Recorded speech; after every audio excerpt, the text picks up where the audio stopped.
Hi and welcome to another physical science lesson. We're looking at electrostatics, specifically Coulomb's law. Now in the previous video we looked at charges. I looked at what is a charge. We said a charge is an excess or a lack of electrons. And it was measured, or we used the symbol Q to represent the charge, and the unit for charge is Coulomb, and that is what we're going to look at today, Coulomb's law. Okay, an excess of electron meant that it had a negative charge, while a lack of electrons means it has a positive charge. So it's got more it's lacking electrons, and electrons itself has one negative charge, positive charge. And we said that we can find that charge by looking at, so a charge is equal to N times Q, where N is the number of electrons that I lost or gained if I have excess or lack, and Q is the charge of one electron, and one electron has a charge of negative 1.62 times 10 to the power of negative 19. In other words, this is actually N times negative 1,602 times 10 to the power of negative 18. I think so. I think that's the charge. Coulomb. No, this is a 19. 10 to the power of negative 19.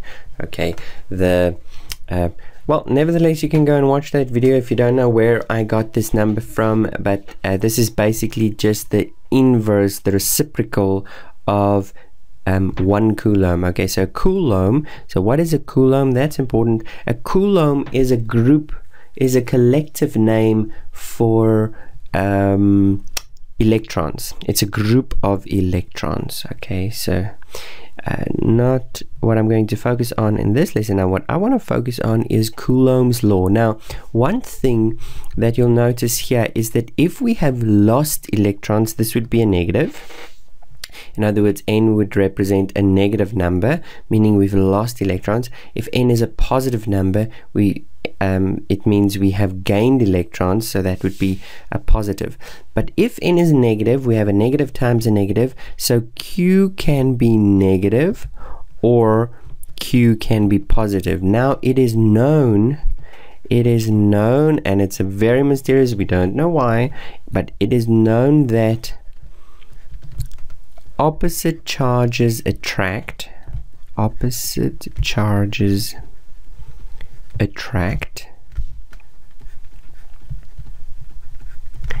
and same charges repel. So in other words, if I have two charges, one has a negative charge, no matter what the size of that charge, but the other one has a positive charge, and then, in other words, one object has an excess of electrons, another object has a lack of electrons, then there exists a force between them that attract one another. So in other words, there's a force that exists, and that force has a certain size, and that size, the size of that force is given by Coulomb's law.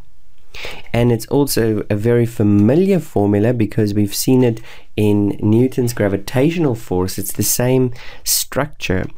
There's a constant, then it's the product between the two forces, either two charges, and then that is divided by the distance between the two charges squared. You might recall that Newton's gravitational formula is similar. It's just the gravitational force, the force of gravity, is given by G, capital G, times the mass of object 1, the mass of object 2, divided by the radius squared between the two objects. And that's exactly the same with this one. Can you see it's got the same structure? We've got this this constant. The constant for Coulomb's law is K is 9 times 10 to the power of 9. Okay, that's the size of K, and this 9 is more like 8.92, something like that, but we're just going to use the rounded number 9 times 10 to the power of 9. Now Q are two charges, and you'll notice now if Q are two opposite charges, then one would be a plus, the other one would be a minus. If they are opposite charges, then F would be negative, because I would have a positive answer and a negative answer. If F is negative, then it's an attractive force. Remember, we said that opposite charges attract. So if they have opposite charges, it would give me a force that is negative. And we know that opposite charges attract each other. So if this gives me a negative answer, it's an attractive force. In other words, the two charges would be attracted towards one another.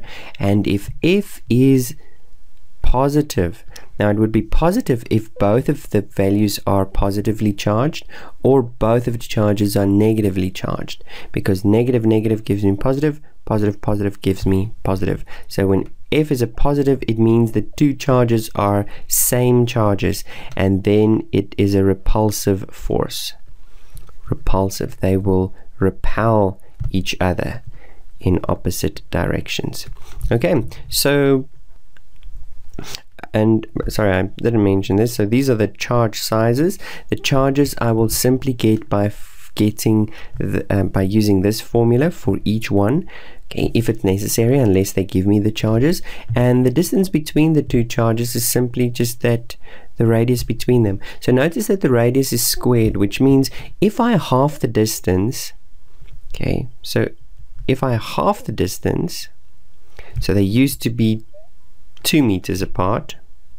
If they're 2 meters apart, then the force is divided by 4. If they're 1 meter apart, I've half the distance, now the force is only divided by 1, which means that instead of dividing the force into quarters, I'm now only dividing it into 4. So basically what I'm saying is that the distance is inversely, or is proportionate to the inverse, the square of the inverse. Sorry.